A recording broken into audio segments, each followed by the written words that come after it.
నమస్తే, welcome to cube TV. నేను గిరిజ. ఇవాళ మనతో పాటు ప్రముఖ ఆధ్యాత్మిక జ్యోతిష్య వాస్తు పండితులు, జ్యోతిష్య శిక్షణ నిపుణులు, లలితాదేవి ఉపాసకులు బ్రహ్మశ్రీ నానాజీ పట్నాయక్ గురుగారు ఉన్నారు. వారితో మాట్లాడిద్దాం. గురుగారు నమస్కారం. శ్రీమాత్రే నమః. గురుగారు, మనం క్రితం వీడియో చేసినప్పుడు మనం మాట్లాడుకున్నటువంటి విషయం ఏంటి అంటే, ఈ విశ్వవసునామ సంవత్సరంలో రాసులన్నీ కూడా జలరాశిలోకి వచ్చేసాయి. సో జలపరంగా జలంలో ఉండటం వల్ల యుద్ధ వాతావరణం నెలకొంటుంది, యుద్ధాలు జరిగే అవకాశం ఉంటుంది అని అన్నారు. సో మనం రీసెంట్ గా చూసుకుంటే ఈ పహల్గామ్ ఇన్సిడెంట్ అనేది నిజంగా ఒక క్రూరమైనటువంటి వింత చర్య అనుకోవచ్చు. Yes sir. సో మరి ఇది అనేది ఈ ప్రభావం యుద్ధానికి దారి తీస్తుందా, ఆగిపోయే అవకాశం ఉందా? అంటే మనకున్నటువంటి కొత్త సంవత్సరం తర్వాత ఏర్పడినటువంటి ఒక విషయం కాబట్టి దీనికి సంబంధించి మున్ముందు ఎలా ఉండబోతుంది అంటారు గురుగారు? ఒకటమ్మా, మనకేంటంటే ఈ సంవత్సరం కుజుడు నీచంలో ఉన్నాడు ఫస్ట్. ఓకే. అందుకే మనం కుజుడు నీచంలో జలరాశుల్లో ఉన్నందుకే జల సంబంధించిన ప్రళయాలు, జల సంబంధంగా రావడం, భూకంపాలు, యుద్ధాలు అని మనం ప్రిడిక్ట్ చేసుకున్నాం. అందుకే మనకి చూడండి, ఎక్కడ పడితే అక్కడ భూకంపాలు. జల సంబంధంగా అంటే ఎలా అంటే మనకి మెరైన్స్, భూగర్భం నుంచి వచ్చే, జల గర్భం నుంచి వచ్చి చేసేటువంటివి, జలంలో తిరిగేటువంటి పెద్ద పెద్ద స్టీమర్స్ మీద నుంచి ఫ్లైట్స్ ఎగిరి యుద్ధం అవ్వడం, ఇటువంటివి ఉన్నాయి అని మనం ఆ రోజు అనుకున్నాం. అయితే ఇక్కడ ఫస్ట్ ఆఫ్ ఆల్ ఏంటంటే, ఇది అసలు చాలా మందికి సందేహం ఏంటంటే, ఇది యుద్ధంలోకి వెళ్తుందా వెళ్ళదా, స్ట్రైక్స్ వరకే అవుతుందా అని. మూడవ దేశం ఏది ఇన్వాల్వ్ అవ్వకపోతే కేవలం ఇండియా మొత్తం స్ట్రైక్ చేసి వదిలేస్తుంది. ఓకే. సర్జికల్ స్ట్రైక్స్ అంటారు. సో మూడో దేశం ఏదైనా, ఇప్పుడు టర్కీ లాంటి దేశం కానీ, లేకపోతే అటు నుంచి చైనా లాంటిది కానీ ఇన్వాల్వ్ అయ్యింది. ఇప్పుడు కొన్ని దేశాలు ఏమవుతాయంటే, మేము కొంత మద్దతు ఇస్తున్నాం, ఇదిగోండి ఆయుధాలు తీసుకోండి అంటూ ఉంటారు. అలా మూడవది ఎంటర్ అయ్యింది అంటే యుద్ధం వచ్చేస్తుంది. ఓకే. ఒక 4-5 దేశాలను ఇన్వాల్వ్ అయిపోతాయి. ఈ యుద్ధం వల్ల జరిగేది ఏమిటి, అనుప్రయోగం కూడా జరుగుతుంది. మనకి నాగసాకి, హీరోషిమా మీద ఒకప్పుడు మనకి 1940s టైంలో జరిగింది, జపాన్ మీద వేశారు. అప్పుడు ఎలా అయితే అయిందో ఈ పాకిస్తాన్ లాంటి దేశం మీద కూడా సంబంధించిన దాని మీద కూడా వేస్తారు. కానీ మనకి ఎక్కడ ప్రమాదం ఉంది అంటే, యాక్చువల్గా ఇది మంగళవారం జరిగింది, మొన్న అప్పుడు జరిగినటువంటి సంఘటన. మంగళవారం జరిగినప్పుడు మరలా రిపీట్ అవుద్ది ఏదైనా కానీ. అంటే మనం ఆల్రెడీ గత కొన్ని రోజుల క్రితం కూడా చెప్పాను, మంగళవారం ఇన్సిడెంట్ జరిగింది కాబట్టి మరలా మీరు కొంచెం హైదరాబాద్లో ఉండే ప్రాంతం, వైజాగ్లో ఉండే ప్రాంతాలు, లేదన్నట్లయితే ఢిల్లీ, అదేవిధంగా సముద్ర తీరాల్లో ఉండేటువంటి వారు కొంత జాగ్రత్తగా ఉండాలి అని. అయితే ఈ యుద్ధం విషయం దగ్గరికి వచ్చేసరికి హైదరాబాద్కి పెద్ద ముప్పు లేదు. ఓకే. కాకపోతే అంటే ఎంతైనా కొంత అలర్ట్గా ఉండాలి. కానీ ఈ వెస్ట్ బెంగాల్, వైజాగ్, ఒరిస్సా ఈ ప్రాంతాల్లో ఉండేవారు, సముద్ర తీరాల్లో ఉండేటువంటి వారు, ఢిల్లీ క్యాపిటల్ సిటీలో ముఖ్యంగా, ఎందుకంటే సింహరాశిని, మేషరాశిని క్యాపిటల్స్గా చూస్తారు. రవి ఎక్కడైతే ఓన్ హౌస్లో ఉంటాడో, రవి ఎక్కడైతే ఉచ్చస్థితిలో ఉంటాడో అది క్యాపిటల్ ప్లేసెస్ అవుతాయి. మనం గతంలో కూడా వీడియోలో 45 days back, 50 days back something చెప్పుకున్నాం. గవర్నమెంట్ కొన్ని నిర్ణయాలు తీసుకుంటుంది, ఎందుకంటే రవి ఈ సంవత్సరానికి రవి అధిపతి కాబట్టి అని అనుకున్నాం. అలా ఏంటంటే, అయితే ఇక్కడ ఏంటంటే మనం చూసుకోవాల్సింది గవర్నమెంట్కి మెయిన్ ఎవరు, ఇప్పుడు పిఎం గారిది వృశ్చిక లగ్నము, వృశ్చిక రాశి. ఆయనకి పంచమంలో అధిక గ్రహాలు ఉండేసరికి ఆయన ఏంటంటే, మీరు గమనించినట్లయితే మొన్న ఫ్రీ హ్యాండ్ అన్నారు. అంటే ఏంటి, మీ ఇష్టమయ్యా, సర్జికల్ స్ట్రైకులు చేసుకుంటారు, యుద్ధం చేసుకుని మీ ఇష్టం అన్నాడు. ఆయన చెప్పలే, ఎందుకు పంచమంలో చాయిస్ ఇచ్చారు. పంచమంలో ఉన్నప్పుడు ఏంటంటే యుద్ధానికి ఇష్టపడరు. ఎంత ఉదార స్వభావంతో ఆలోచిస్తారంటే, సరే మనదైనా అవతల వాళ్ళైన మనుషులేగా, వాళ్ళలో ఒక 5-6 మంది వచ్చేసి ఇట్లా చేశారని.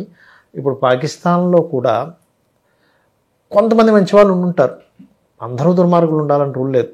అందులో కొంతమంది, ఇప్పుడు నాకు ఫ్రెండ్స్ ఉన్నారమ్మా, ముస్లిమ్స్ కూడా నాకు ఫ్రెండ్స్ ఉన్నారు, ఇంటికి వచ్చి భోజనం చేసి చక్కగా మాట్లాడుకుని ముస్లిమ్స్ ఉన్నారు, క్రిస్టియన్స్ కూడా ఉన్నారు. మన ఇండియాలో ఏంటంటే, మనం అందరం కూడా ముస్లిమ్స్, క్రిస్టియన్స్, సిక్కులతో ఫ్రెండ్షిప్ చేసి వాళ్ళ ఇళ్ళకి మనం వెళ్ళి వాళ్ళు మన ఇంటికి వచ్చి ఫ్రెండ్లీగా తిరిగినవి చాలా ఉన్నాయి.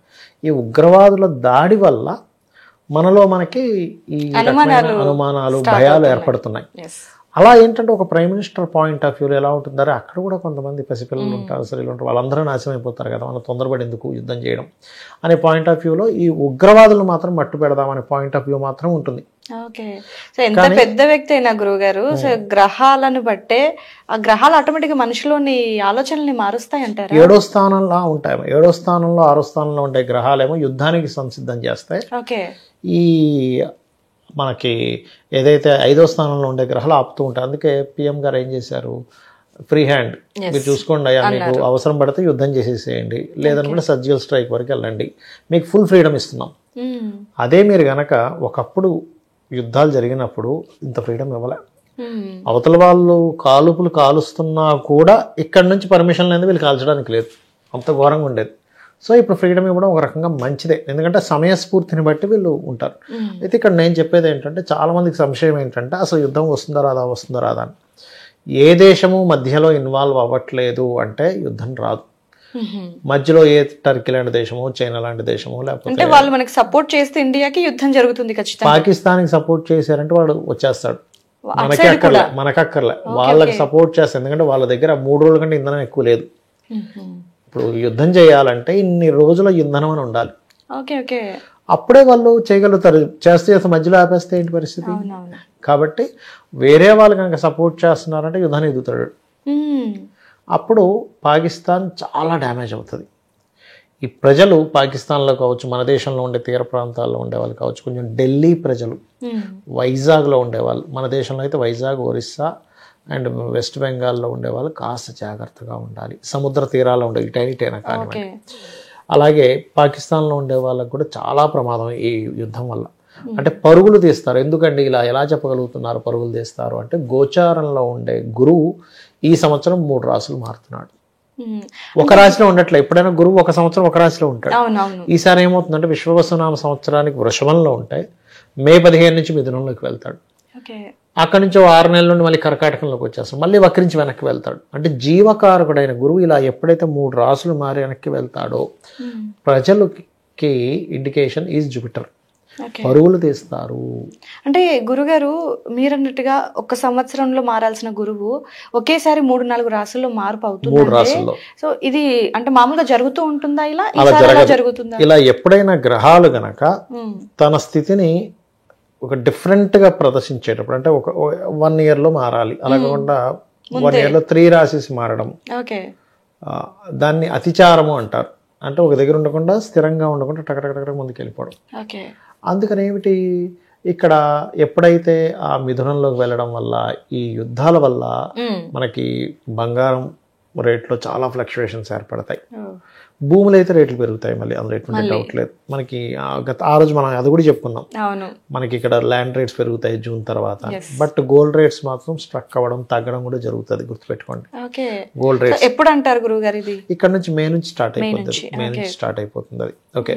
అలాగే మరొక విషయం ఏంటంటే, ఈ సమయంలో గుర్తుపెట్టుకోండి, ఇంకొక దేశం ఇన్వాల్వ్ అయిందంటే ఖచ్చితంగా యుద్ధం అమ్మ. అది ఒక దేశంతో కాకుండా 3-4 దేశాల్లో, 5 దేశాలు కూడా ఇన్వాల్వ్ అయిపోయి యుద్ధం అనేటువంటిది జరుగుతుంది. అయితే ఇక్కడ నేను చెప్పేది ఏంటంటే, ఇది ఎందుకు జరుగుతుంది అలాగా, మీనరాశిలో శని ఉండడం, కుజుడు కర్కాటక రాశిలో ఉండడం వల్ల. అయితే కుజుడు ఎప్పుడైతే మనకి కేతువు ఎప్పుడైతే సింహరాశిలోకి ఎంటర్ అవుతాడో, మే 15, మే 18 నుంచి అని కొన్ని వాటిలో చూపిస్తుంది, బట్ జూన్ నుంచి అని కొన్ని చూపిస్తుంది. బట్ ఏదైనా మే 15 నుంచి దాని ప్రభావం ఎలా ఉంటుందంటే, వేరే దేశాల్లో ఉండేటువంటి వాళ్ళకి, అంటే ఇతర దేశాల్లో ఉండే వాళ్ళకి ఎక్కువ ముప్పు.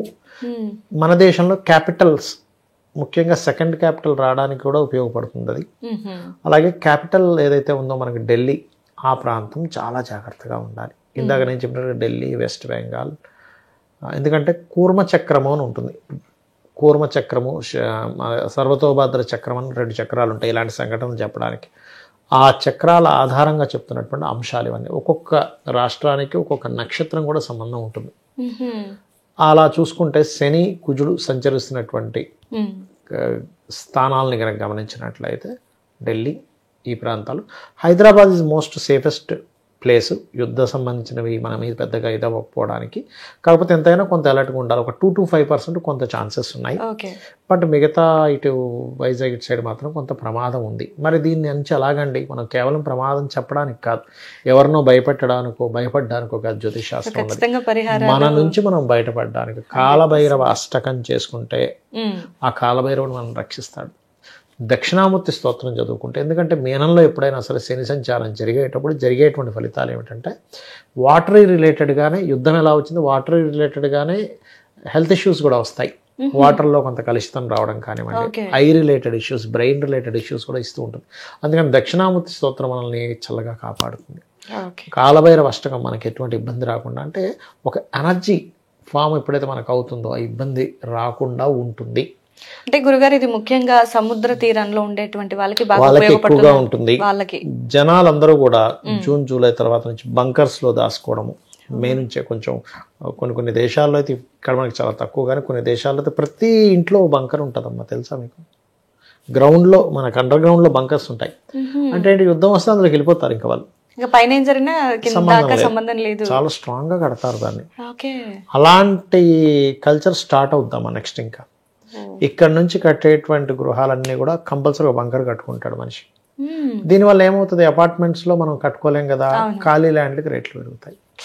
ఓకే, ఇండివిజువల్ గా ఉండాలి. ఎందుకు పెరుగుతుంది రేటు అంటే, యుద్ధం రావడం వల్ల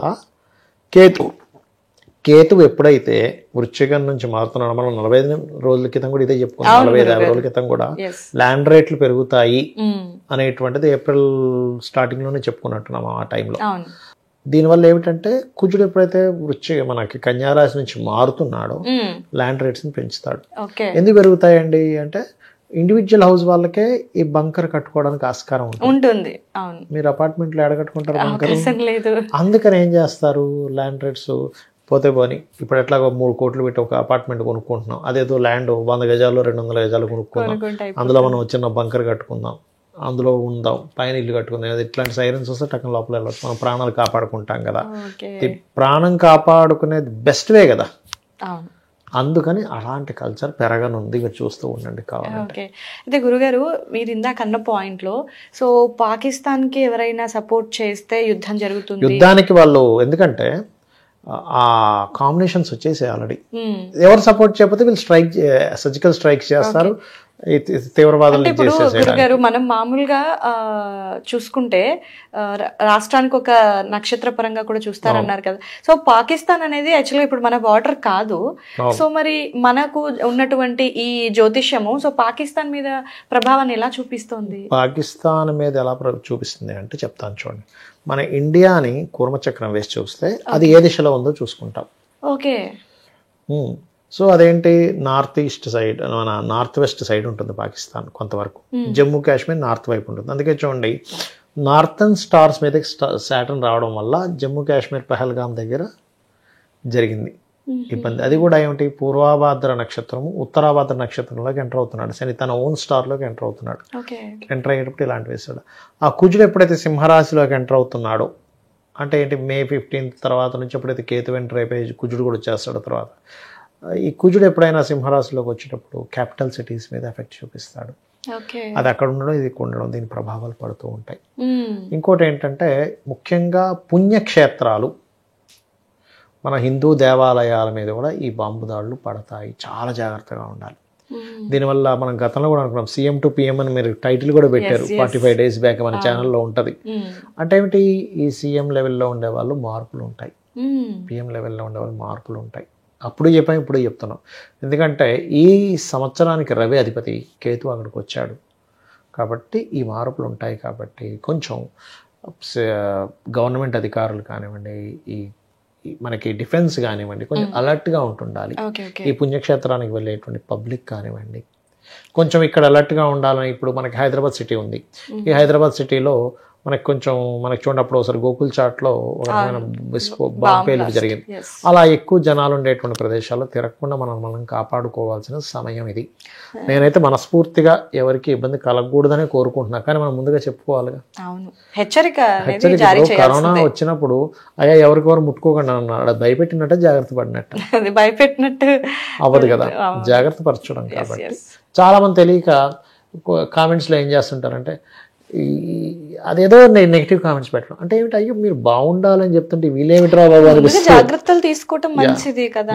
అండ్ ఇప్పుడు దేవాలయాల్లో మీద కూడా బాంబు దాడి జరిగే అవకాశాలు ఉందన్నప్పుడు మనం ఏంటి, కొంచెం జాగ్రత్తగా ఉంటాం. దేవాలయాల్లో ఆ సిబ్బంది జాగ్రత్త పడాలమ్మా, చెక్ చేసి లోపలికి పంపించాలి.